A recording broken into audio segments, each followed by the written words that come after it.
CSB. Galing Pastek, galing ang Pastek. Galing JRU, galing ang JRU. Galing Mapúa, galing NCAA. Galing ESC, galing ng ESC. Galing NCAA, galing NCAA.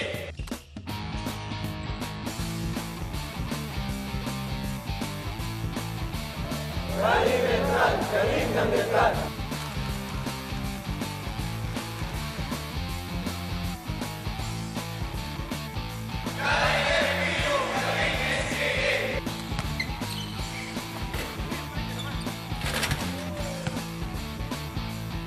Galing San Beda, galing ng San Beda.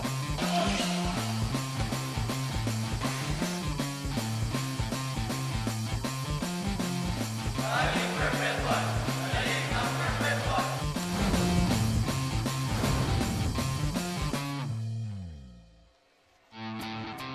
Isang maulang Biyernes sa inyong lahat mga kapamilya. Nagbabalik tayo sa ating tahanan dito sa loob ng Phil Oil Flying V Center sa lungsod ng San Juan. The College of St. Benilde Blazers warming up right now. You guys can see them on your screens. They're going to be up against the Mapúa University Cardinals for our first game today. We welcome you to another game day here dito po sa isang maaksyong season. This is the NCAA Season 94 live on SNA, CSB, and Mapúa getting ready. Justin Gutang and the CSB Blazers going up against Cedric Pelayo and the Mapúa University Cardinals.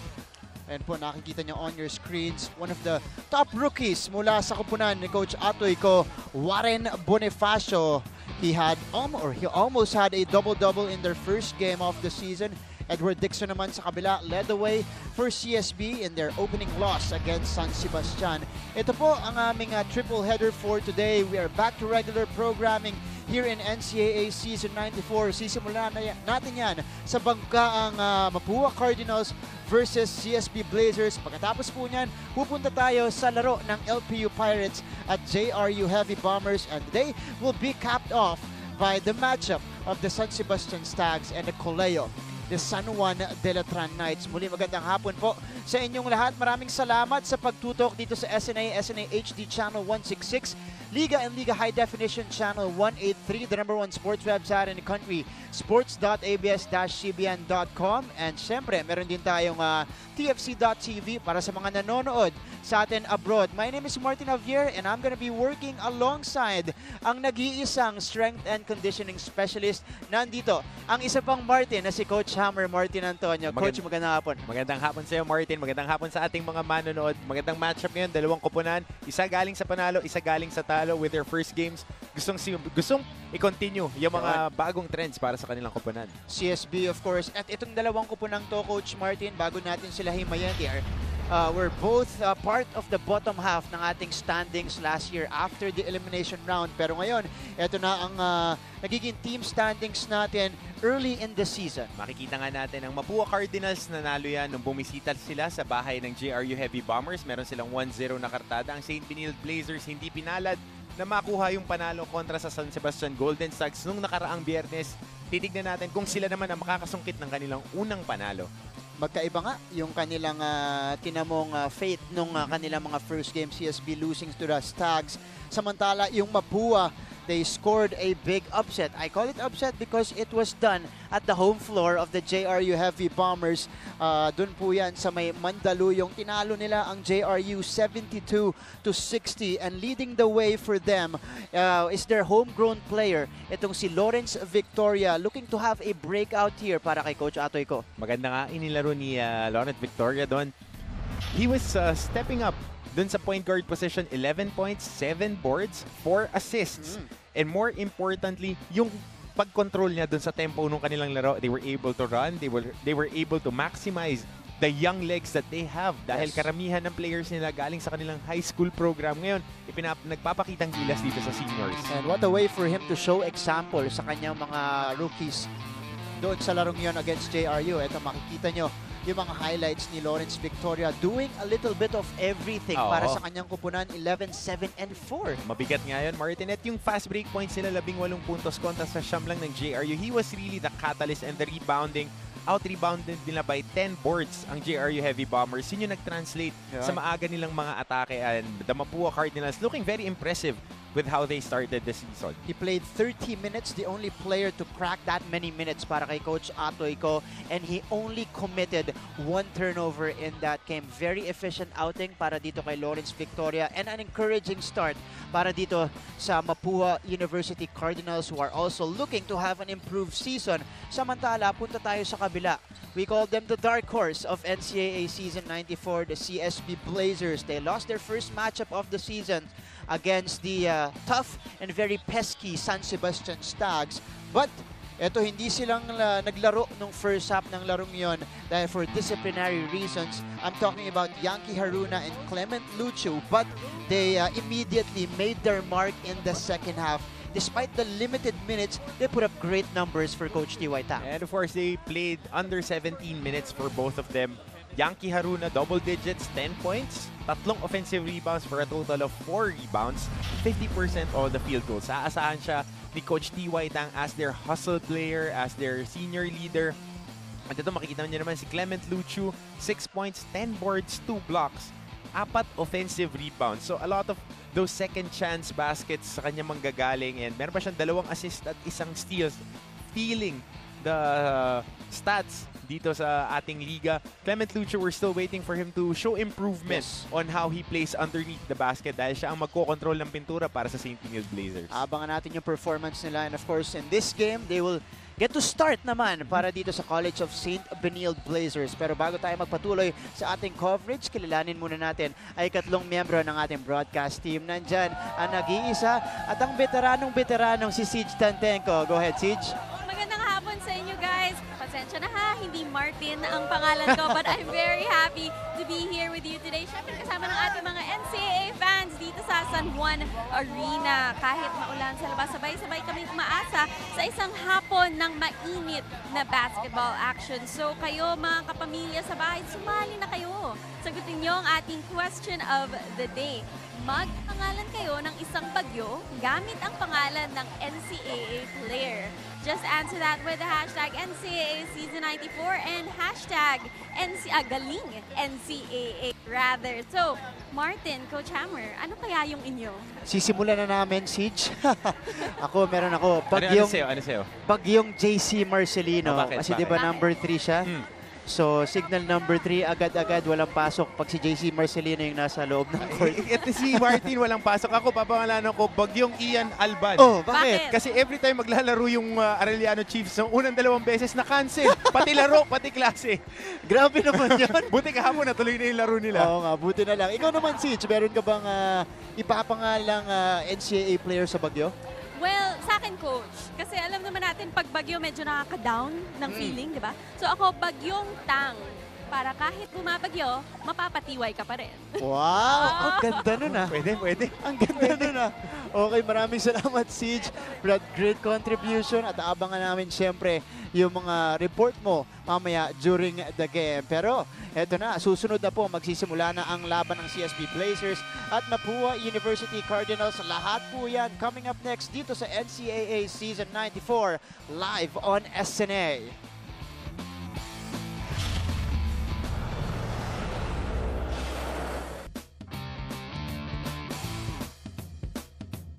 Noah Tracy Lugo, point guard. Lawrence Victoria, point guard.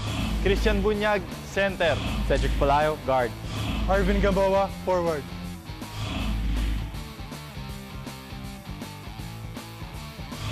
Unique Naboa, point guard. Carlo Young, shooting guard. Clement Luchu, center. Edward Dixon, forward. Justin Guteng, shooting guard.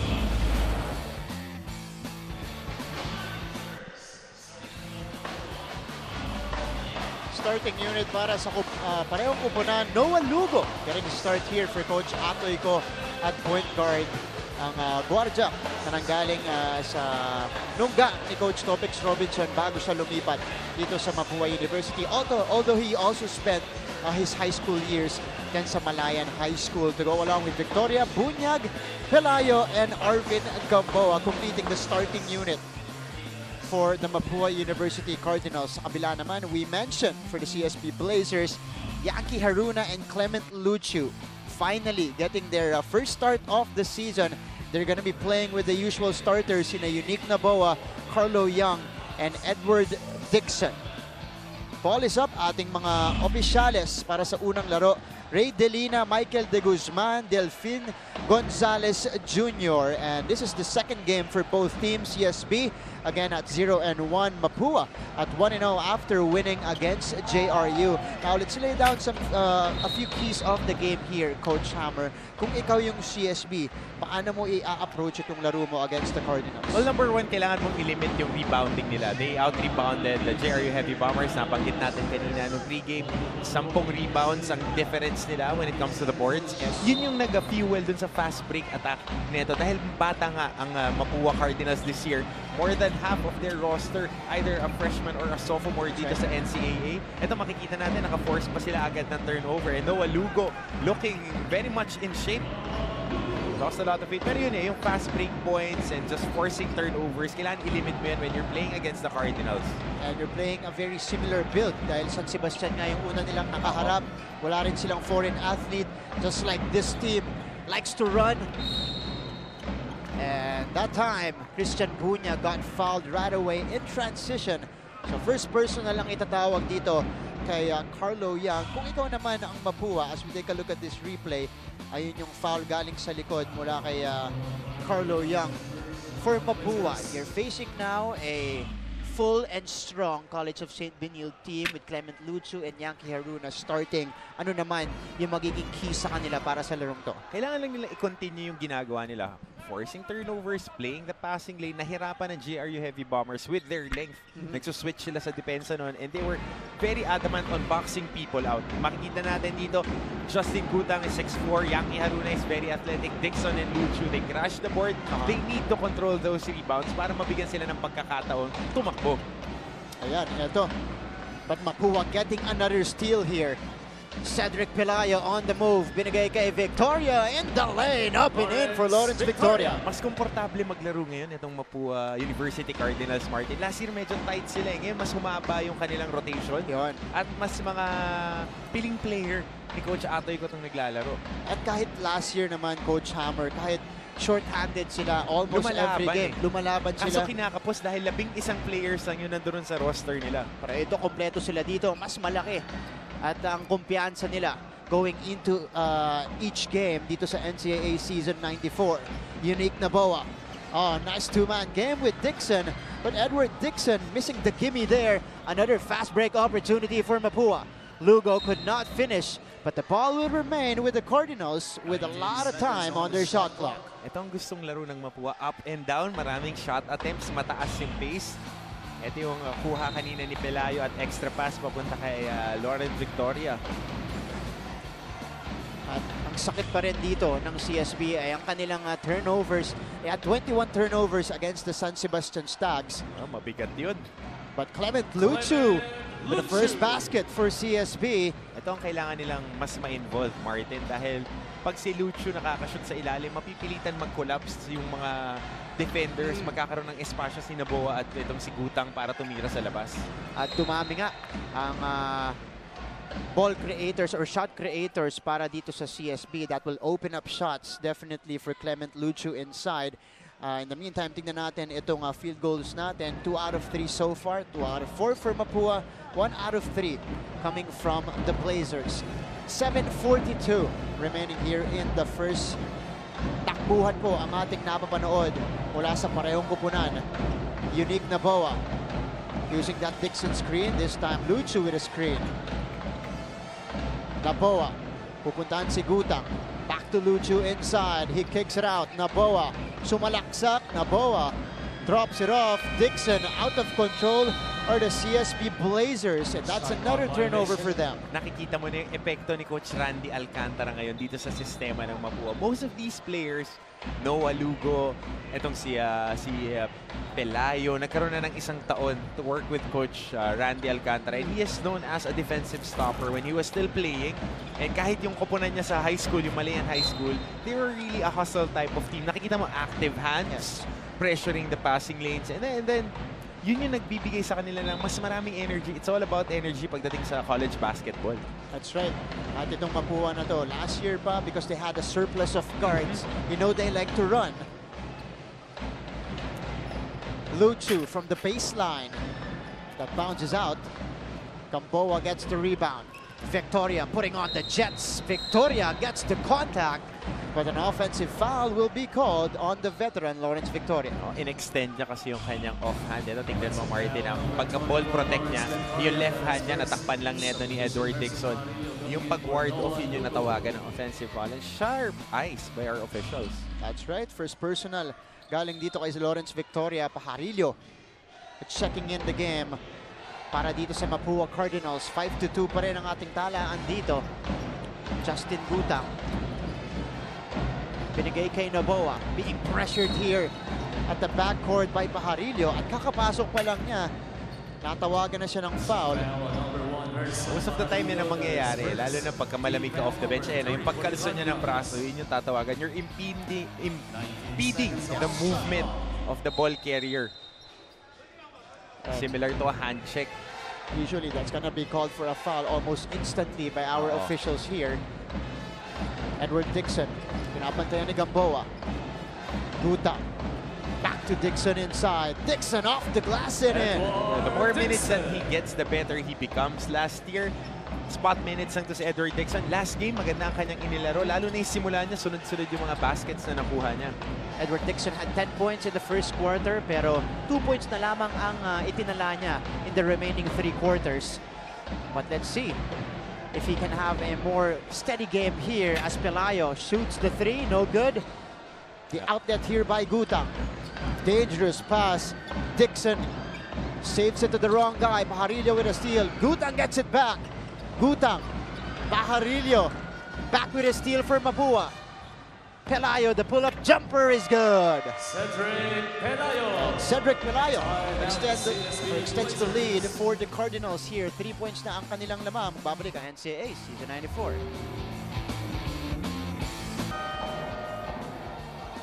Kayo ay nakatutok sa NCAA Season 94 dito lang sa SNA. Alam nyo mga kapamilya, namuhunan sa proseso at sa pasensya si Coach T.Y. Tang noong nakaraang season. Sabi niya kanina sa dugout, inaamin niya, he didn't expect that the results would be evident this early. Now being tagged as a dark horse just in their second season. Pero sabi niya, losing their last game is a reminder na marami pa silang dapat patunayan dito sa NCAA. Sabi naman niya, ang development hindi lang sa kanyang players, kundi pati na rin sa kanya bilang coach. This year daw, more patient. He is taking his patience to the next level and investing in better relationships with his players. In his own words, this is a journey not for them, but also for myself. We're gonna keep at it and the proof will be in the end result. Back to you.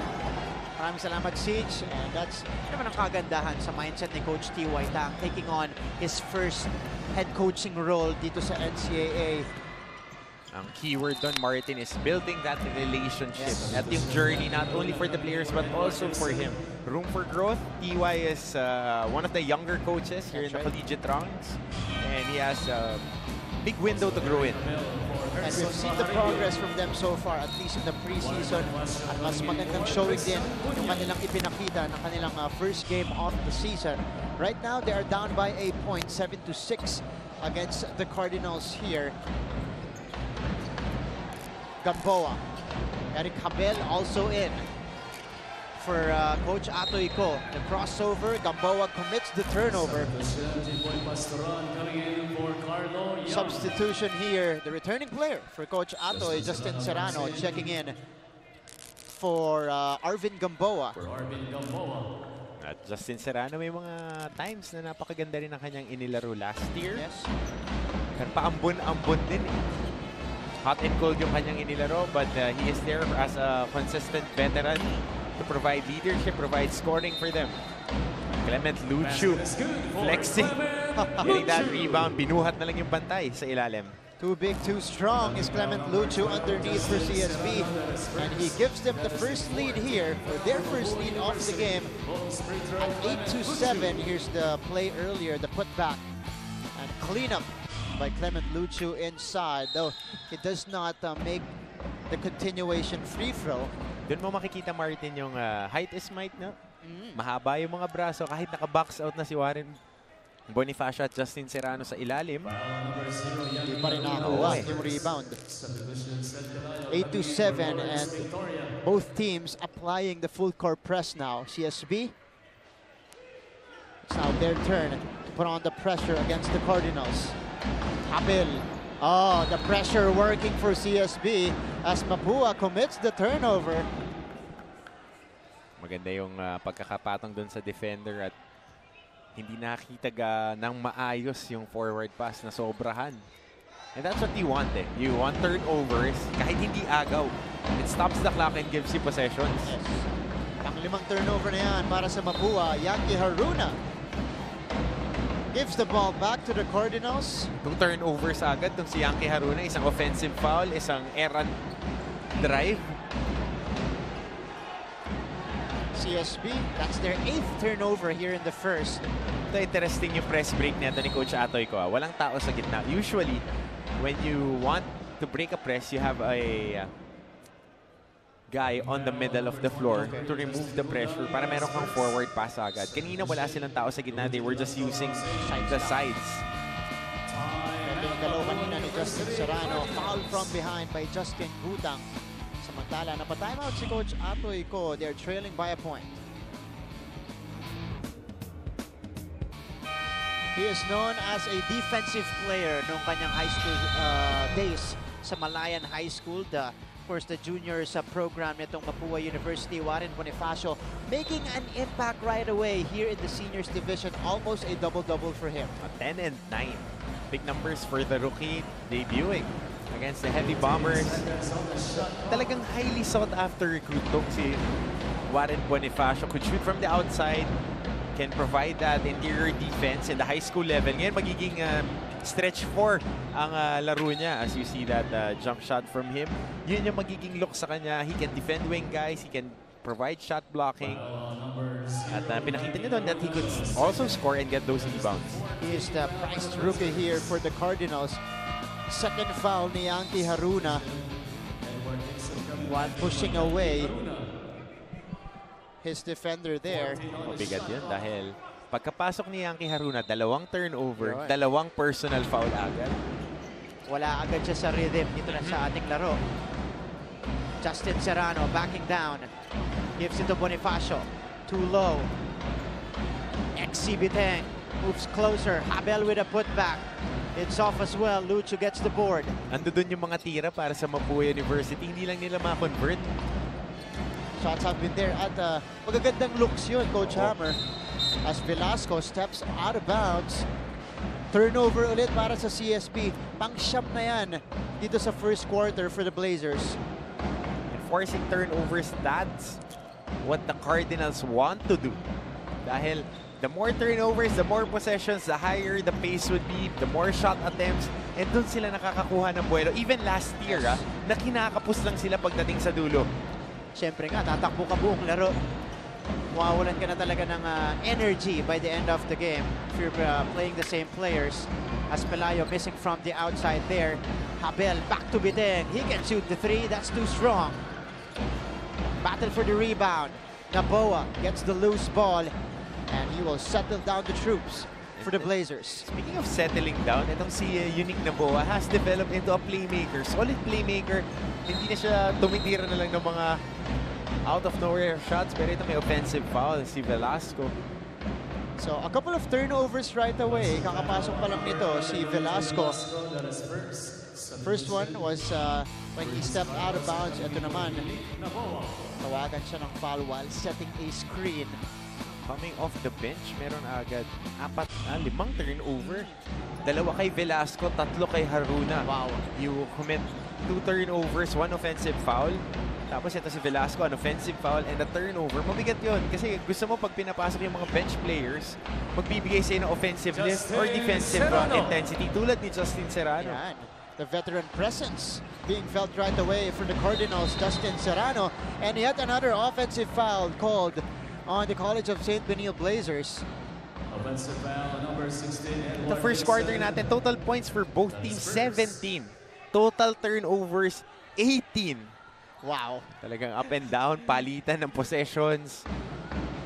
Naalala ko yung isang laro mula sa ating opening game, LPU versus San Sebastian. They had 35 turnovers at halftime. First half pa lang yung kami ni Kuya Andre ang nag-cover nun. Ang daming possessions. Ito yung illegal pick kanina ni Edward Dixon dahil going downhill nakatalikod si CJ Pelayo. Pwede sanang tumayo na lang si Edward Dixon but he chose to run into CJ kay Pelayo. Kaya natawagan siya doon ng illegal screen. Offensive foul, Eric Habel now at the line. Galing Mapúa High School nung last year niya. Matibay ang senior high school. Matibay yung programa talaga doon ni Coach Randy Alcantara. They won a championship and most of his players are now playing in the collegiate level. Yes. The MVP would be playing for the University of the Philippines. Yeah, they have one of their rotation guys for the University of Santo Tomas. And the brunt of that recruiting class nag-stay sa Mapúa University. Oo, yun yung pinaka-importante dun eh. Joining the likes of Lawrence Victoria as a part of the homegrown players nitong Mapúa. And even Noah Lugo. Ayun, Noah Lugo. Lumipat pansamantala sa LPU pero bumalik din dito sa Mapúa. Samantala si Pastoran pumuntos na para sa CSB. We go the other way very quickly. And that's sent out of bounds by Clement Lucio on that block attempt. Ito yung magandang bigay ni Lucio papunta kay Pastoran. Isa sa mga underrated parts ng laro ni Lucio, hindi man siya ganun ka-accurate finishing in the basket, just like Justin Serrano having a quick hitter there. Pero magaling pumasa si Lucio for a big guy. Ang ganda ng basketball IQ niya and just the skills to give the ball on the right spots. That's right. So Prince Carlos, the rookie coming from De La Salle Zubel, scoring the three-pointer there. 13 apiece. Palitan tayo ng puntos dito sa first quarter. 1:38 remaining.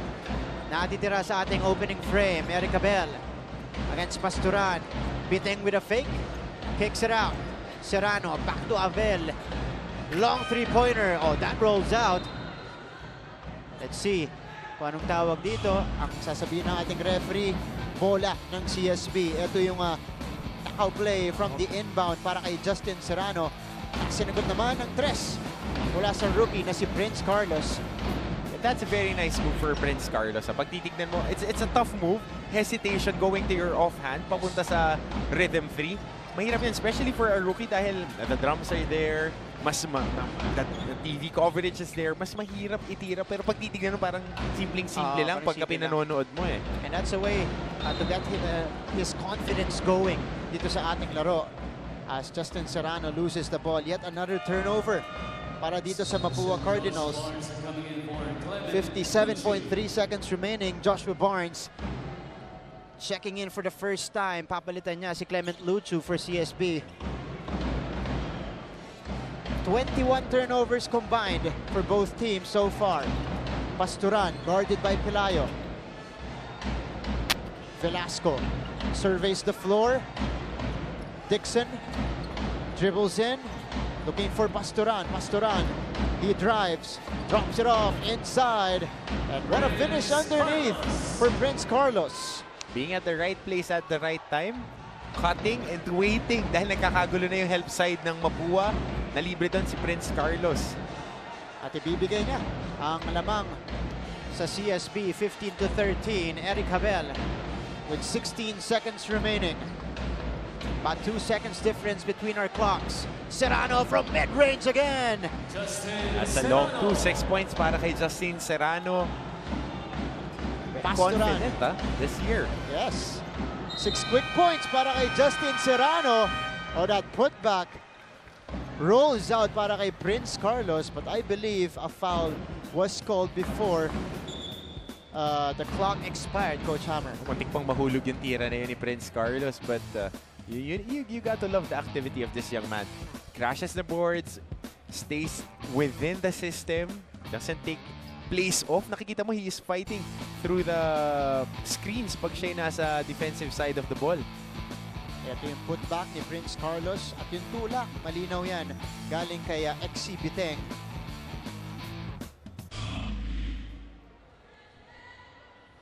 So let's see what will be, or what the decision will be here from our referees. 15 apiece, toe-to-toe affair dito sa ating first quarter. Very fast-paced game ang nakikita natin. Like what we expected as well because these teams like to run. Leading scorer para dito sa Mapúa, Justin Serrano. Off the bench, you got 6 points for him. Sa kabila naman, it's Prince Carlos scoring 7 points. And 28 shot attempts for both teams combined. That's 26 turnovers. Last time we checked. And Prince Carlos dito nakakuha ng foul. And he would, I think he would be getting 2 free throws. And there would be, ang tinitignan nila is how many milliseconds is left dun sa off that foul. That's right. Titignan nila yung remaining time dito. They're trying to determine how much time they're gonna put in. But so far, CSB off to another blazing start. Yun nga lang, they just committed so many turnovers dito sa ating first quarter. They also need to be able to sustain it dahil nung nakaraan nilang laro, they were starting like a house on fire. Yes. But ended like the firemen showed up. Ganun yung nangyari eh. Banderang kapos sa dulo sila bumigay ng third quarter. So Prince Carlos, a chance to give the lead back to CSB here with 2 free throws to end the first period, and I think they are putting in 0.5 seconds dito sa ating shot clock. And how about Prince Carlos? 5 points in the first quarter, but he misses that first free throw. I'm impressed with this kid. He plays hard on defense, knows where to be during their offensive sets. And very, very impressive for a rookie. That's right. But he misses both free throws. So at the end of the first quarter, tabla pa rin tayo dito. 15 apiece para sa CSB and Mapúa. And kung ang score na kita nyo on your screens, we're gonna bring you second quarter action of this game. Huwag kayong aalis, magbabalik ang NCAA Season 94.